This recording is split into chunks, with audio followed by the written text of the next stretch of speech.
नमस्कार विद्यार्थी मित्रांनो, मी अरुण पवार एक्झाम स्टडी या ऑनलाईन आणि ऑफलाईन प्लॅटफॉर्मवरती आपल्या सर्वांचं स्वागत आहे। आपण आज महाजनकोनं जे 4 ऑगस्टला एक सर्क्युलर जारी केलेला आहे त्या सर्क्युलरबद्दल या ठिकाणी डिस्कशन करणार आहे। आपल्याला माहिती आहे की जी महाजनको आहे ती महाजनको काय करत असते हो, इलेक्ट्रिसिटी प्रोड्यूस करण्याचं काम करत असते। मग ती इलेक्ट्रिसिटी प्रोड्यूस केलेली आपण ट्रान्समिशन लाईन आणि डिस्ट्रीब्यूशन लाईन यांच्या सहाय्याने काय करतो, लोड एंडला सप्लाय करण्याचं किंवा रिसिव्हिंग एंडला काय करत असतो, इलेक्ट्रिसिटी आपण ट्रान्समिट करत असतो आणि डिस्ट्रीब्यूशन नंतर करत असतो। ठीक आहे, मग हे जे सर्क्युलर आहे ॲडमिनिस्ट्रेटिव्ह सर्क्युलर नंबर 482 हा काय त्याचा सर्क्युलर नंबर आहे।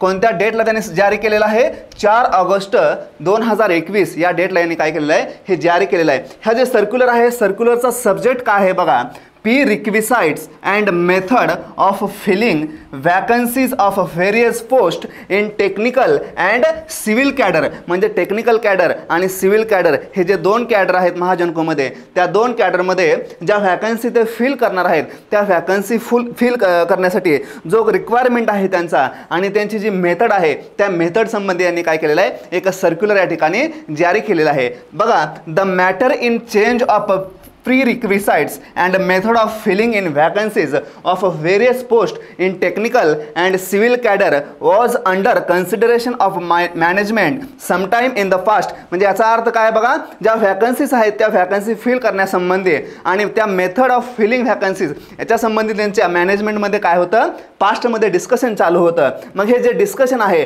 ते डिस्कशन आता यावेळेस त्यांनी काय केलेलं आहे, कन्क्लुजनमध्ये आणलेलं आहे। त्या डिस्कशनला यांनी अप्रूव्हल दिलं आहे। म्हणजेच Now the Honorable Management Director MSEB Holding Company in the conclusion with the Honorable Chairman and Managing Director MSPGCL has accorded approval। म्हणजे काय केलेलं आहे, त्यांनी अप्रूव्हल दिलेलं आहे to revise the prerequisites and the method of filling vacancies of various post in the technical and civil cadre. म्हणजे त्यांनी काय केलेलं या ठिकाणी जे अप्रूव्हल आहे ते अप्रूव्हल या ठिकाणी पास केलेलं आहे। मग हे जे अप्रूव्हल आहे ते अप्रूव्हल कोणत्या पोस्टसाठी आहे बघा, जे टेक्निकल कॅडर आहे आणि जे सिव्हिल कॅडर आहे याच्यासाठी काय केलेलं आहे, यांनी हे अप्रूव्हल पास केलेलं आहे। मग ह्या अप्रूव्हलमध्ये ज्या टेक्निकल कॅडर आहे त्या टेक्निकल कॅडरमध्ये कोणकोणत्या व्हॅकन्सीज येणार आहेत आणि जे सिव्हिल कॅडर आहे त्या सिव्हिल कॅडरमध्ये कोणत्या ब्रँच येणार आहेत ते आपल्याला ब्रँच या ठिकाणी पाहायचे आहेत। बघा, जे टेक्निकल कॅडर आहे त्या टेक्निकल कॅडरमध्ये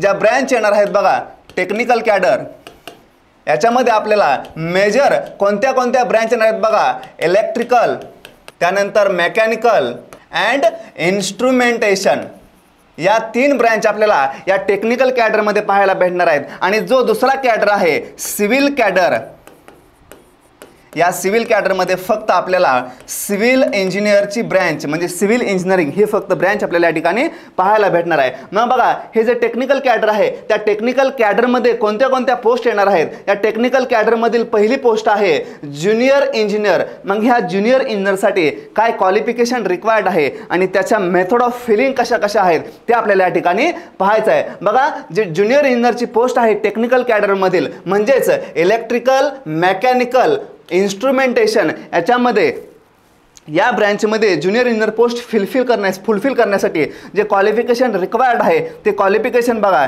मेकॅनिकल ब्रँचसाठी जे क्वालिफिकेशन असणार आहे डिप्लोमा इन मेकॅनिकल इंजिनिअरिंग। म्हणजे मेकॅनिकल इंजिनिअरिंगमधील डिप्लोमा आवश्यक आहे कोणत्या ब्रँचसाठी, मेकॅनिकलसाठी। नंतर इलेक्ट्रिकलसाठी बघा, diploma in electrical power engineering, electrical and power engineering and टेक्नॉलॉजीमध्ये काय असायला पाहिजे, डिप्लोमा मस्ट आहे। ठीक आहे, त्यानंतर इन्स्ट्रुमेंटेशन स्ट्रीमसाठी काय असणार आहे बघा, diploma in instrumentation electronics and telecommunication from the recognised university. ठीक आहे, म्हणजे मेकॅनिकल एक ब्रँच असणार आहे टेक्निकलमध्ये, इलेक्ट्रिकल एक ब्रँच असणार आहे आणि नंतर इन्स्ट्रुमेंटेशन एक ब्रँच असणार आहे। मग ह्या इन्स्ट्रुमेंटेशन ब्रँचमध्ये इलेक्ट्रॉनिक्स अँड टेलिकम्युनिकेशन म्हणजे ज्याला आपण ENTC असं म्हणतो, म्हणजेच इलेक्ट्रॉनिक्स अँड टेलिकम्युनिकेशन आपल्याला इन्स्ट्रुमेंटेशन स्ट्रीमच्या अंडर येणार आहे। ठीक आहे, हे झालं ज्युनियर इंजिनिअरिंगसाठी जे रिक्वायर्ड क्वालिफिकेशन आहे। बघा, मेकॅनिकलसाठी फक्त या ठिकाणी डिप्लोमा इन मेकॅनिकल आहे, पण इलेक्ट्रिकल स्ट्रीम घ्या किंवा इन्स्ट्रुमेंटेशन स्ट्रीम घ्या त्यासाठी त्याच्या अलाइड ब्रँचेस त्यांनी काय केलेले आहेत या ठिकाणी कन्सिडर केलेले आहेत। यानंतर दुसरे जो एक्सपिरियन्स रिक्वायर्ड आहे तो एक्सपिरियन्स बघा, जो ज्युनियर इंजिनियर आहे आणि जो असिस्टंट इंजिनियर आहे त्याला आपण काय जे फ्रेशर आहे ते फ्रेशर या ठिकाणी फक्त या 2 पोस्टनाच अप्लाय करू शकतात. मग एक्सपिरियन्स बघा, फॉर आउटसाइडर म्हणजे जे महाजनकोचे एम्प्लॉई नाहीत त्यांच्यासाठी कोणत्याही प्रकारचा एक्सपिरियन्स नाही, म्हणजेच या ठिकाणी या व्हॅकन्सीजना फ्रेशर या ठिकाणी अप्लाय करू शकतात. बट फॉर डिपार्टमेंटल एम्प्लॉईज म्हणजे जे डिपार्टमेंटल एम्प्लॉईज आहेत त्या एम्प्लॉईजना 5 इयरचा एक्सपिरियन्स या ठिकाणी. पण जे डिपार्टमेंटल एम्प्लॉय आहेत, फॉर डिपार्टमेंटल एम्प्लॉईज म्हणजे जे डिपार्टमेंटमध्ये जे काम करणार आहेत महाजनकोमध्ये त्या एम्प्लॉईजसाठी बघा, shall have 5 years of service experience in technical cadre म्हणजे जे एम्प्लॉय आहेत त्या एम्प्लॉयसाठी काय पाहिजे बघा, 5 वर्षाचा एक्सपिरियन्स पाहिजे. कुठे व्हॅकन्सी आहेत त्या व्हॅकन्सी कशा पद्धतीने फिल केल्या जातात ते आपण पाहूया. बघा, डायरेक्ट रिक्रुटमेंट या ठिकाणी काय होणार आहे, 100% होणार आहे. म्हणजे या ज्या व्हॅकन्सी आहेत ज्युनियर इंजिनियरच्या त्या 100% सरळ सेवेने भरल्या जाणार आहेत. Out of which internal Kota for departmental employees 10% म्हणजे ह्या ज्या डायरेक्ट रिक्रुटमेंट आहेत त्या डायरेक्ट रिक्रुटमेंट 100% पैकी 10% कोटा हा कशासाठी असणार आहे हो, इंटरनल भरतीसाठी असणार आहे. म्हणजे internal Kota for departmental employees त्यांसाठी असणार आहे. म्हणजे डायरेक्ट रिक्रुटमेंटला कोटा राहिला किती हो, फॉर फ्रेशरला. म्हणजे हा जो कोटा आहे तो कोणासाठी झाला, हा कोटा फ्रेशरसाठी झाला. 100% सरळ सेवा भरती आहेच, पण त्याच्यापैकी 10% सरळ सेवा भरती ही कोणासाठी आहे बघा, ह्या डिपार्टमेंटल एम्प्लॉयसाठी आहे. आणि उरलेली 90% जी 90% जे भरती आहे ती भरती कोणासाठी आहे, जे फ्रेशर कॅन्डिडेट आहेत ते फ्रेशर कॅन्डिडेट्ससाठी आहेत. बघा, हे जे भरती आहे याच्यामध्ये मेकॅनिकल स्ट्रीमची 40% म्हणजे ह्या ज्या 90% व्हॅकन्सी आहेत या 90% व्हॅकन्सीला आपण काय करणार नंतर 100% धरणार आहे. मग या 100% पैकी ज्या 40% व्हॅकन्सी आहेत त्या 40% व्हॅकन्सी मेकॅनिकलसाठी, इलेक्ट्रिकलसाठी 40% आणि जो इन्स्ट्रुमेंटेशन स्ट्रीम आहे त्या इन्स्ट्रुमेंटेशनसाठी काय असणार आहेत, 20% असणार आहेत. अशा मिळून या 90% फ्रेशरचं 100% आपण कन्सिडर करून काय करणार आहे, या व्हॅकन्सी फिल करणार आहे. ठीक आहे, म्हणजेच ज्या व्हॅकन्सी असणार आहेत, जर सपोज या ठिकाणी आपल्याकडे 200 व्हॅकन्सी असतील कोणासाठी, जेईसाठी असतील 200, मग ह्या जेईच्या 200 व्हॅकन्सी पैकी 10% व्हॅकन्सी या इंटरनल कोटासाठी. म्हणजेच जर 20 व्हॅकन्सी या इंटरनल डिपार्टमेंटसाठी गेल्या तर राहिलेल्या ज्या 180 व्हॅकन्सी आहेत त्या 180 व्हॅकन्सीमधून काय होणार आहे बघा, राहिल्या किती, 180 व्हॅकन्सी राहिल्या. या 180 व्हॅकन्सीमधून 40% मेकॅनिकलसाठी, नंतर 40% इलेक्ट्रिकलसाठी आणि राहिलेल्या ज्या 20% आहेत त्या 20% काय असणार आहेत, इन्स्ट्रुमेंटेशनसाठी असणार आहेत. म्हणजेच अप्रॉक्सिमेट 72 व्हॅकन्सी कोणाला असणार आहेत बघा, इलेक्ट्रिकल अँड मेकॅनिकल इंजिनिअरिंगसाठी असणार आहेत. आणि ज्या 20% म्हणजेच किती राहणार आहेत बघा, ज्या 36 व्हॅकन्सी आहेत त्या 36 व्हॅकन्सी कोणासाठी असणार आहेत बघा, इन्स्ट्रुमेंटेशन ब्रँच. म्हणजेच इन्स्ट्रुमेंटेशनमध्ये कोणत्या कोणत्या ब्रँच आपण पाहिल्या, इन्स्ट्रुमेंटेशन म्हणा किंवा इलेक्ट्रॉनिक्स अँड टेलिकम्युनिकेशन या ब्रँचसाठी काय असणार आहेत, 36 व्हॅकन्सी. म्हणजे ज्या 180 व्हॅकन्सीमधून 72 व्हॅकन्सी मेकॅनिकल असणार आहेत, 72 इलेक्ट्रिकल असणार आहेत आणि 36 व्हॅकन्सी ह्या इन्स्ट्रुमेंटेशनला असणार आहेत. असं डिव्हायडेशन अपकमिंग जी एक्झाम येणार आहे त्या अपकमिंग एक्झाममध्ये असणार आहे. ठीक आहे, हे सर्क्युलर या ठिकाणी त्यांनी जारी केलेलं आहे. जे अप्पर एज लिमिट असणार आहे म्हणजे हे जे 38 इयर दिलेलं आहे फॉर आउटसाइडर म्हणजे फॉर फ्रेशर कॅन्डिडेट, हे काय आहे बघा, 38 इयर मॅक्सिमम इयर असणार आहे. ठीक आहे, म्हणजे अप्पर एज लिमिट आहे. ठीक आहे, अँड फॉर महाजनको एम्प्लॉईज किती आहे, maximum age limit is 57 year. हे कोणासाठी झालं बघा, ज्युनियर इंजिनियरसाठी झालं. यानंतर आपण असिस्टंट इंजिनियरसाठी बघूया. क्वालिफिकेशन काय असणार आहे बघा, ज्युनियर इंजिनियरसाठी क्वालिफिकेशन डिप्लोमा आहे. असिस्टंट इंजिनियरसाठी जी मेकॅनिकल स्ट्रीम आहे त्या मेकॅनिकल स्ट्रीमसाठी बघा, bachelor degree in mechanical engineer, production engineer, industrial engineer, thermal engineer, mechanical and automation engineer. बघा, आपण जेईसाठी मेकॅनिकल स्ट्रीमला जे क्वालिफिकेशन पाहिलं होतं ते फक्त डिप्लोमा इन मेकॅनिकल इंजिनियर पाहिलं होतं. पण या ठिकाणी मेकॅनिकल स्ट्रीम असिस्टंट इंजिनियरची जी पोस्ट आहे यामध्ये बघा, मेकॅनिकल इंजिनिअरिंगच्या अलाइड ब्रँचेस म्हणजे production engineer, industrial engineer, thermal engineer, mechanical and automation engineer ह्या ब्रँच सुद्धा या ठिकाणी काय करू शकतात, अप्लाय करू शकतात. सिमिलर केसमध्ये इलेक्ट्रिकलसाठी बघा, bachelor degree in electrical engineer, electrical and electronic, electrical instrumentation of control engineer, power system and high voltage engineer, power electronics engineer, power engineer, electrical and power engineer एवढ्या ब्रँच या ठिकाणी किंवा एवढ्या स्ट्रीमने जे क्वालिफाईड झालेले आहेत ते काय करू शकतात, असिस्टंट इंजिनियर या पोस्टला अप्लाय करू शकतात. त्यानंतर इन्स्ट्रुमेंटेशन स्ट्रीमसाठी बघा, bachelor degree in electronics instrumentation engineer, instrumentation of control engineer, electronics engineer, electronics and telecommunication engineer, electronics and power electronics engineer, electronics and communication engineer from recognised university. एवढ्या हे जे instrumentation stream आहे, ह्या instrumentation स्ट्रीममध्ये allied branches काय करू शकतात, assistant engineer या पोस्टला काय करू शकतात, अप्लाय करू शकतात. त्यानंतर बघा, एक्सपिरियन्स जो आहे, again for outsider no experience म्हणजे फ्रेशर कॅन्डिडेट जे की महाजनकोचे एम्प्लॉय नाहीत ते काय करू शकतात, या ठिकाणी अप्लाय करू शकतात. म्हणजे याला कोणत्याही प्रकारचा एक्सपिरियन्स लागत नाही आहे. For departmental employees the employees shall have 5 years service experience in technical cadre.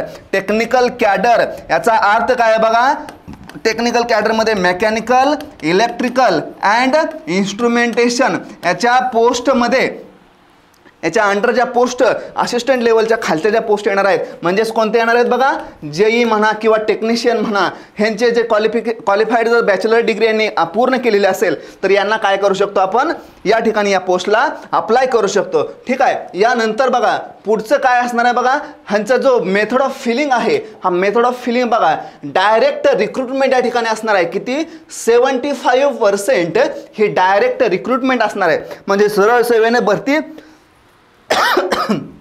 किती पर्सेंट असणार आहे, 75% असणार आहे. आणि उरलेले जे 25% असणार आहे ते 25% काय असणार आहे बघा, या ठिकाणी डिपार्टमेंटल प्रमोशन असणार आहे. किती, 25%चं. ठीक आहे. प्रमोशनने 25% जागा असिस्टंट इंजिनियरच्या भरल्या जाणार आहेत आणि डायरेक्ट रिक्रुटमेंट 75% असणार आहे. Out of which internal Kota for departmental employees is 10%. म्हणजे 10% डिपार्टमेंटल एम्प्लॉईसाठी या ठिकाणी कोटा राखीव ठेवले जाणार आहे. म्हणजे 75% पैकी 10% जागा या राखीव ठेवल्या जाणार आहेत. कोणासाठी, डिपार्टमेंटल एम्प्लॉयसाठी. ठीक आहे. यानंतर मेकॅनिकल स्ट्रीमसाठी बघा अगेन 40%, इलेक्ट्रिकल स्ट्रीमसाठी बघा अगेन 40% आणि इन्स्ट्रुमेंटेशन स्ट्रीमसाठी अगेन 20%. हे काय असणार आहे, या ठिकाणी अशा पद्धतीने वॅकन्सी भरले जाणार आहेत. अप्पर एज लिमिट अगेन आउटसाइडरसाठी किती असणार आहे, 38 असणार आहे. आणि फॉर डिपार्टमेंटल किंवा त्याला आपण महाजनको एम्प्लॉय म्हणतो ते किती असणार आहे, 57. हे काय असणार आहे, अप्पर एज लिमिट असणार. एक्झिक्युटिव्ह इंजिनियरसाठी काय क्वालिफिकेशन असणार आहे, काय अप्पर एज लिमिट असणार आहे बघा, bachelor degree in electrical, mechanical, instrumentation, electronics and telecommunication, power engineering, electrical engineering and technology from recognised university. ठीक आहे. म्हणजे जो डेप्युटी एक्झिक्युटिव्ह इंजिनियर आहे तो डेप्युटी एक्झिक्युटिव्ह इंजिनियर मेकॅनिकल असू द्या, इलेक्ट्रिकल असू द्या, इन्स्ट्रुमेंटेशन असू द्या, यांच्या अलाइड ब्रँचेस असू द्या, कोणत्याही अलाइड ब्रँचेसमधून तो जर त्याचं बॅचलर ऑफ डिग्री झालेले असेल तर तो काय करू शकतो, या ठिकाणी डेप्युटी एक्झिक्युटिव्ह इंजिनियरला काय करू शकतो, अप्लाय करू शकतो. एक्सपिरियन्स बघा 3 years of experience in power generation, coal, gas sector of central state, IPP म्हणजे काय बघा, independent power producer under the principal employer. ठीक आहे. म्हणजे जो डेप्युटी एक्झिक्युटिव्ह इंजिनिअरिंग पोस्टला जो अप्लाय करणार आहे त्याला काय पाहिजे, 3 वर्षाचा एक्सपिरियन्स पाहिजे. कुठं पाहिजे, power generation, coal, gas sector of central किंवा स्टेटच्या जे पॉवर प्लांट आहे त्याच्यामध्ये काय पाहिजे, त्याला एक्सपिरियन्स पाहिजे. मेथड ऑफ फिलिंग बघा, डायरेक्ट रिक्रुटमेंटने किती जागा भरल्या जाणार आहेत, 25%. आणि डिपार्टमेंटल प्रमोशन किती असणार आहे बघा, 75%. म्हणजे जो अप्पर एज लिमिट असणार आहे बघा, फॉर आउटसाइडर किती असणार आहे, 38 year. फॉर महाजनको एम्प्लॉय किती असणार आहे बघा, 57 year. ठीक आहे. हे काय असणार आहे त्याचं अप्पर एज लिमिट. ठीक आहे. यानंतर इम्पॉर्टंट पॉईंट काय आहे बघा, या ठिकाणी डेप्युटी एक्झिक्युटिव्ह इंजिनिअरिंगसाठी previous work experience of departmental candidate which is considered at the time of entry level in the Mahagenco will be counted in the future direct recruitment. म्हणजे at the time of joining in Mahagenco, म्हणजे महाजनकोमध्ये आपण join करायच्या अगोदर जर आपण experience आपल्याला 2 वर्षाचा दाखवला असेल तर तो 2 वर्षाचा एक्सपिरियन्स डायरेक्ट रिक्रुटमेंट कोणती असू द्या, डायरेक्ट रिक्रुटमेंट एक्झिक्युटिव्ह इंजिनिअरिंगची असू द्या, म्हणजे डेप्युटी एक्झिक्युटिव्ह इंजिनिअरिंगची असू द्या, त्यामध्ये काय केलेला हा एक्सपिरियन्स या ठिकाणी काउंट केलं जाणार आहे. ठीक आहे. The provision for departmental candidate who possess the qualification of computer production engineering will be eligible for direct recruitment. म्हणजे जो डिपार्टमेंटल एम्प्लॉय आहे त्या डिपार्टमेंटल एम्प्लॉयचं क्वालिफिकेशन झालं असेल कॉम्प्युटर इंजिनिअरिंग म्हणा किंवा प्रोडक्शन इंजिनिअरिंग म्हणा, विल बी इलिजिबल म्हणजे तो इलिजिबल असणार आहे कोणासाठी, या डायरेक्ट रिक्रुटमेंटसाठी तो काय असणार आहे बघा, इलिजिबल असणार आहे. ठीक आहे. यानंतर आपण ज्या पोस्ट येणार आहेत डेप्युटी एक्झिक्युटिव्ह इंजिनियर नंतर ॲडिशनल एक्झिक्युटिव्ह इंजिनियर म्हणा किंवा एक्झिक्युटिव्ह इंजिनियर म्हणा, सुपरिटेंडेंट इंजिनियर म्हणा, ह्या ज्या पोस्ट आहेत ह्या पोस्टसाठी काय लागणार आहे बघा, एक्सपिरियन्स. मग 7 वर्षाचा असो, 9 वर्षाचा असो, 12 वर्षाचा असो, हा काय लागणार आहे या ठिकाणी टेक्निकल कॅडरमध्ये या ठिकाणी एक्सपिरियन्स लागणार आहे. ठीक आहे. आपण फ्रेशर कॅन्डिडेटसाठी कोणत्याही प्रकारचा जे एई आणि जेई या पोस्ट आहेत या पोस्टसाठी जे कॅन्डिडेट अप्लाय करू शकतात ते फ्रेशर कॅन्डिडेट ठिकाणी अप्लाय करू शकतात. त्यानंतर बघा जी दुसरी कॅडर आहे ती दुसरी कॅडर कोणती आहे बघा,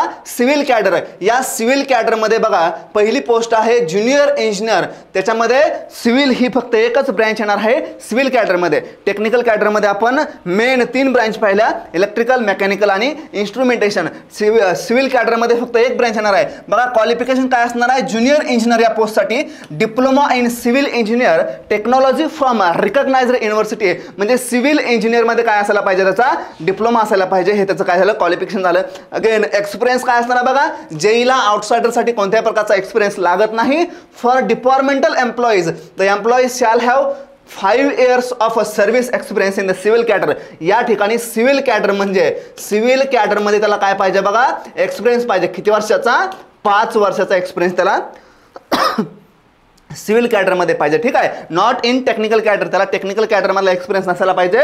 सिव्हिल कॅडरमधला, सिव्हिल कॅडर आणि technical cadre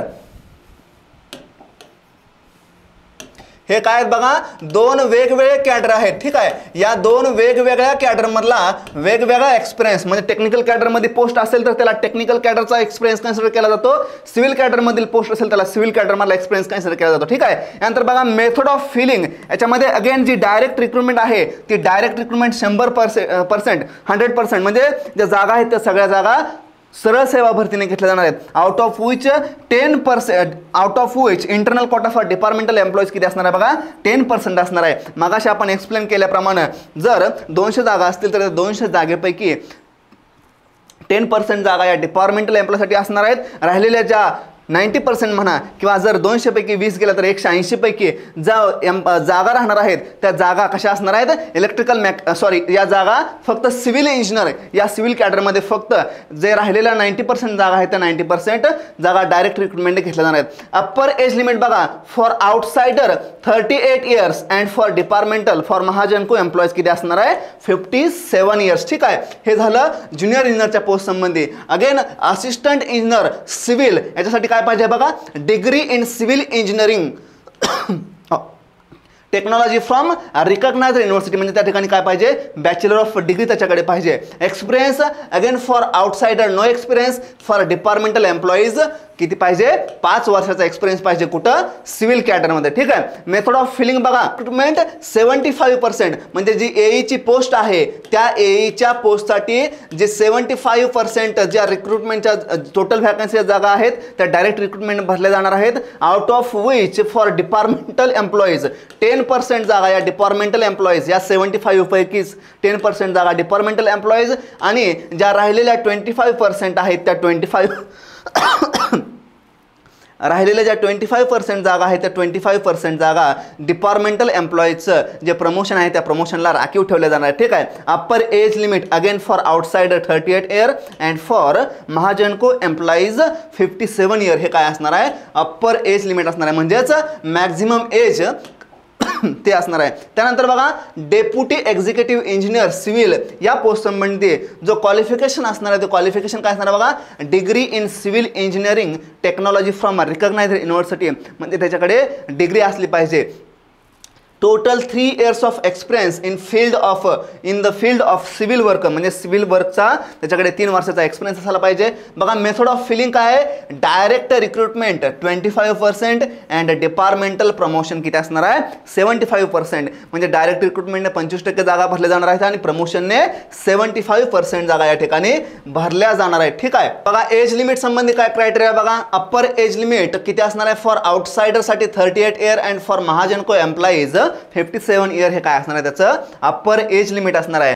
previous work experience of a departmental candidate which is considered at the time of entry level in the Mahagenco will be counted for the future direct recruitment. म्हणजे at the time of joining in Mahagenco जो experience कॅन्डिडेटना दाखवला जाणार आहे तो दाखवलेला experience काय केलेला आहे फर्दर डायरेक्ट रिक्रुटमेंटमध्ये या ठिकाणी काय केला जाणार आहे काउंट केला जाणार आहे. ठीक आहे. यानंतर महाजनकोमध्ये जे प्रिव्हियस इयरला ॲड आली होती टेक्निकल कॅडरमध्ये, त्या टेक्निकल कॅडरच्या ॲडबद्दल आपण या ठिकाणी आता डिस्कशन करणार आहे किंवा त्याचं आपण ॲनालिसिस करणार आहे. बघा महाजनकोची प्रिव्हियस इयरची जी ॲड होती ती ॲड कधी आली होती बघा 9 ऑक्टोबर 2016ला ॲड आली होती. आणि या ॲडमध्ये ज्या जागा होत्या येईच्या जागा किती होत्या बघा 400 आणि ज्या जेई आहे त्या जेईच्या जागा किती होत्या 250. म्हणजे टोटल 650 जागांची ॲड 650 जागांची ॲड कधी आली होती बघा 2016ला ही ॲड आली होती. या ॲड नंतर आतापर्यंत म्हणजे तब्बल 5 वर्ष होऊन गेले, जवळजवळ 5 वर्ष महाजनकोमध्ये कोणत्याही प्रकारची टेक्निकल कॅडरमध्ये इलेक्ट्रिकल म्हणा मेकॅनिकल म्हणा इलेक्ट्रॉनिक्स म्हणा किंवा इन्स्ट्रुमेंटेशन म्हणा यांच्यासाठी काय झालेले ॲड आलेली नाही. म्हणजेच या ठिकाणी आता 5 वर्ष होऊन गेले, या ठिकाणी आता ॲड येण्याचे अपकमिंग जे ॲड आहे, कारण जे सर्क्युलर त्यांनी मेथड ऑफ फिलिंगचं जारी केलेलं आहे त्या मेथड ऑफ सर्क्युलरवरून काय चान्सेस जे ॲड येण्याचे चान्सेस आहेत ते काय आहेत या ठिकाणी जादा आहे. ठीक आहे. मग बघा जे प्रिव्हियस इयरची ॲड आली होती 2016ला त्या ॲडमध्ये बघा इलेक्ट्रिकल मेकॅनिकल इलेक्ट्रॉनिक्स इन्स्ट्रुमेंटेशन आणि पॉवर इंजिनिअरिंग या ज्या पोस्ट आहेत या पोस्टसाठी काय होती ती ॲड होती. ज्या 400 जागा होत्या त्या 400 जागा कोणासाठी होत्या बघा असिस्टंट इंजिनियरसाठी 400 जागा होत्या. मग या 400 जागांमधून जे डिपार्टमेंटल एम्प्लॉईज आहेत त्या डिपार्टमेंटल एम्प्लॉईजसाठी 5% जागा या ठिकाणी राखीव ठेवलेल्या होत्या. म्हणजेच अप्रॉक्सिमेट 20 जागा ह्या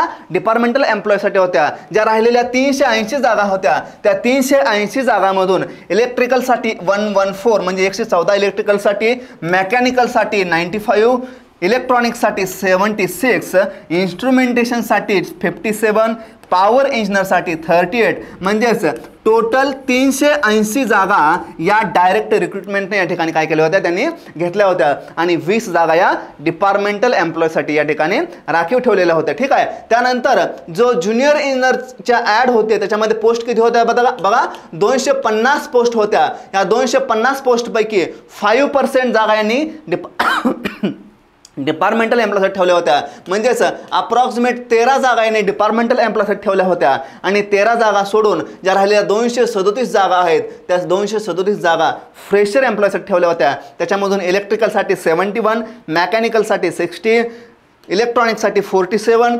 इन्स्ट्रुमेंटेशनसाठी 35 आणि पॉवर इंजिनिअरिंगसाठी 24 अशा मिळून टोटल 237 जागा या डायरेक्ट रिक्रुटमेंटने या ठिकाणी घेतल्या होत्या. मग जर याचं आपण पर्सेंटेज काढलं तर त्या पर्सेंटेज काढल्यावर आपल्याला 380 मधून 114 जागा ह्या कोणासाठी होत्या बघा इलेक्ट्रिकलसाठी होत्या. म्हणजे अप्रॉक्सिमेट 30% जागा ह्या इलेक्ट्रिकलसाठी होत्या, अप्रॉक्सिमेट 25% जागा या मेकॅनिकलसाठी होत्या, अप्रॉक्सिमेट 20% जागा इलेक्ट्रॉनिक्ससाठी होत्या, इन्स्ट्रुमेंटेशनसाठी अप्रॉक्सिमेट 50% जागा होत्या आणि जी राहिलेली ब्रँच आहे ती कोणती ब्रँच आहे बघा पॉवर इंजिनिअरसाठी 10% जागा होत्या. म्हणजे त्यांनी जे प्रिव्हियस ॲड होती त्या प्रिव्हियस ॲडचं ॲनालिसिस केलं तर आपल्याला असं लक्षात येतं की मॅक्झिमम जागा ह्या इलेक्ट्रिकलसाठी होत्या, त्यानंतर मेकॅनिकल, त्यानंतर इलेक्ट्रॉनिक्स, त्यानंतर इन्स्ट्रुमेंटेशन आणि पॉवर इंजिनियर ह्या येईसाठी. सिमिलर केसमध्ये जेईसाठी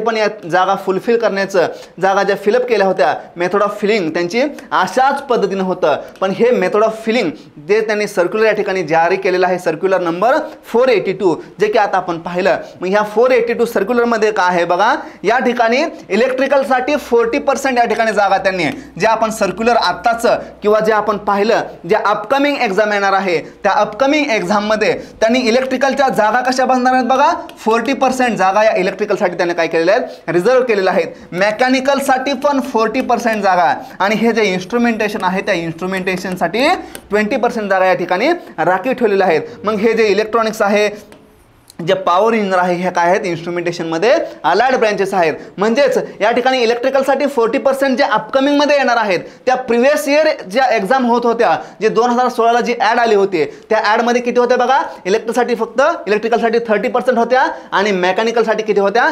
25% होत्या. म्हणजे याचा अर्थ टोटल व्हॅकन्सीच्या ज्या टोटल व्हॅकन्सी आहेत त्या टोटल व्हॅकन्सीच्या 40% व्हॅकन्सी या मेकॅनिकलसाठी या ठिकाणी राखीव ठेवलेल्या आहेत. म्हणजे मेकॅनिकल इंजिनिअरिंगच्या व्हॅकन्सी या ठिकाणी महाजनकोमध्ये वाढवलेल्या आहेत. सिमिलर केसमध्ये टोटल जागेच्या 40% जागा या इलेक्ट्रिकलसाठी राखीव ठेवलेल्या आहेत. म्हणजेच ज्या की प्रिव्हियसला 30% होत्या त्या आता 40% केलेल्या आहेत. म्हणजे 10% जागा ह्या इलेक्ट्रिकलसाठी या ठिकाणी वाढवल्या आहेत. सिमिलर केसमध्ये ज्या की 15% जागा इन्स्ट्रुमेंटेशन या ब्रँचसाठी आणि जे इलेक्ट्रॉनिक्ससाठी ज्या 20% जागा होते, या जागेचं जे डिवायडेशन इन्स्ट्रुमेंटेशन ब्रँचच्या अंडर केलेलं आहे ते फक्त त्यांना 20% जागा या ठिकाणी राखीव ठेवलेलं आहेत. अगेन या ठिकाणी जे 5% जागा ते डिपार्टमेंटल एम्प्लॉयसाठी राखीव ठेवत होते, जे की प्रिव्हियस इयरला 2016चं आपण ॲनालिसिस केल्यावर पाहिलं होतं, त्या जागा आता ह्याच 100% रिक्रुटमेंटमधून 10% जागा ह्या काय असणार आहेत बघा, डिपार्टमेंटल एम्प्लॉयसाठी ते काय करणार या ठिकाणी राखीव ठेवणार आहे. ठीक आहे, म्हणजे हे काय झालं, आपण प्रिव्हियस इयरचं ॲनालिसिस म्हणजे प्रिव्हियस इयरला 30% जागा ह्या इलेक्ट्रिकलसाठी होत्या, आता अपकमिंग एक्झाममध्ये 40% जागा ह्या इलेक्ट्रिकलसाठी राखीव असणार आहेत, 40% जागा मेकॅनिकलसाठी अँड 20% जागा इन्स्ट्रुमेंटेशन ब्रँचसाठी काय असणार आहेत, राखीव असणार आहेत. यानंतर आपण जो एक्झाम पॅटर्न आहे आणि जो सिलेबस आहे या एक्झामचा, महाजनकोमध्ये ज्या एई आणि ज्या जेईच्या पोस्ट होतात त्या एक्झामचा सिलेबस आणि एक्झाम पॅटर्न या ठिकाणी आपण पाहणार आहे. बघा, जी एई आणि जेईची एक्झाम या ठिकाणी होत असते, त्या एई आणि जेई एक्झामचा जो एक्झाम पॅटर्न आहे तो एक्झाम पॅटर्न कसा असतो बघा, एक्झाम पॅटर्न येई आणि जेईच्या पोस्टचा जो एक्झाम पॅटर्न आहे तो एक्झाम पॅटर्न बघा, या दोन्ही पोस्टसाठी जो सिलेबस असतो आणि जो पॅटर्न असतो तो पॅटर्न बघा, या ठिकाणी टेक्निकलचे क्वेश्चन किती असतात बघा, 60 क्वेश्चन असतात आणि हे 60 क्वेश्चन किती मार्कासाठी असतात, 120 मार्क्ससाठी. म्हणजे या ठिकाणी क्वेश्चन आणि मार्क्स, ठीक आहे, 60 क्वेश्चन असतात टेक्निकलचे आणि त्यासाठी मार्क किती असतात बघा, 120 मार्क. आणि जो नॉन टेक्निकलचा सिलेबस आहे, नॉन टेक्निकलचा सिलेबस त्याच्यामध्ये रिझनिंग येणार आहे, न्यूमेरिकल ॲबिलिटी येणार आहे, व्हर्बल ॲबिलिटी येणार आहे. ठीक आहे, हा जो सिलेबस आहे नॉन टेक्निकलचा, तो नॉन टेक्निकलचा सिलेबसचे जे क्वेश्चन असणार आहेत ते क्वेश्चन अगेन काय असणार आहेत, 60 असणार आहेत आणि त्याला मार्क किती असणार आहेत बघा, 60 मार्क असणार आहेत. म्हणजे टोटल एक्झाम ही किती असणार आहे बघा, 180 मार्कची टोटल एक्झाम असणार आहे. हे कधीचा पॅटर्न आहे बघा, हा पॅटर्न आणि जे ॲनालिसिस आहे ते ॲनालिसिस आपण 2016च्या ॲडवरून करतो. ठीक आहे, मग जी अपकमिंग येणारी ॲड आहे त्या अपकमिंग येणाऱ्या ॲडचा जो एक्झाम पॅटर्न आहे तो एक्झाम पॅटर्न मे बी असं असू शकतो किंवा मे बी त्याच्यामध्ये काही चेंजेस असू शकतात. म्हणजे टोटल मार्क एक्झाम किती मार्कची झाली बघा, 180 मार्कची टोटल एक्झाम झाली आणि या एक्झामसाठी जो टाइम असतो तो टाइम 120 मिनिट्स. ठीक आहे, 120 मिनिट्स म्हणजेच 2 तास हा काय असतो या एक्झामसाठी टाइम असतो. या एक्झाममध्ये जी निगेटिव्ह मार्किंग असते ती निगेटिव्ह मार्किंग किती असते बघा, 1/4 ही निगेटिव्ह मार्किंग असते. म्हणजे टेक्निकलमध्ये करेक्ट क्वेश्चनला 2 मार्क मिळणार आहेत आणि एव्हरी रॉंग क्वेश्चनला किती मिळणार आहेत बघा, एव्हरी रॉंग क्वेश्चनला 0.5 मार्क या ठिकाणी आपले काय होणार आहेत, कमी होणार आहेत. ठीक आहे, हे झालं एक्झाम पॅटर्न बद्दल. आता आपण जो सिलेबस आहे जो की 2016 म्हणजे 9 ऑक्टोबर 2016ला 9 ऑक्टोबर 2016ला जी ॲड आली होती त्या ॲडचा ऑफिशियल वेबसाईटवरचा किंवा ऑफिशियल साईटचा जो सिलेबस आहे तो सिलेबस काय होता, जे मेकॅनिकल म्हणा, इलेक्ट्रिकल म्हणा किंवा इन्स्ट्रुमेंटेशन म्हणा, पॉवर म्हणा, या ब्रँचसाठी जो सिलेबस होता तो जी PDF असणार आहे ती PDF आपण जो आपला एक्झाम स्टडीचा ऑफिशियल टेलिग्राम चॅनल आहे त्या ऑफिशियल टेलिग्राम चॅनलवर या ठिकाणी काय करणार आहे, अपलोड करणार आहे. ठीक आहे, 2016च्या ॲड्स आहे. मग तो सिलेबस आता जी अपकमिंग एक्झाम येणार आहे त्या अपकमिंग एक्झाममध्ये चेंज पण होऊ शकतो किंवा आहे असा पण राहू शकतो. ठीक आहे, यानंतर जो महाजनकोची फ्युचरमध्ये जे एक्सपेक्ट आहे त्या ॲडसाठी जो आपला एक्झाम स्टडीचा जो कोर्स आहे महाजनकोसाठी, तो महाजनकोचा रेकॉर्डेड प्लस लाईव्ह लेक्चरचा कोर्स या ठिकाणी एक्झाम स्टडी या ॲपवरती काय आहे या ठिकाणी अवेलेबल आहे. तो कोर्सही किंवा त्याचे डेमो लेक्चरही आपण या ठिकाणी पाहू शकता. थँक्यू.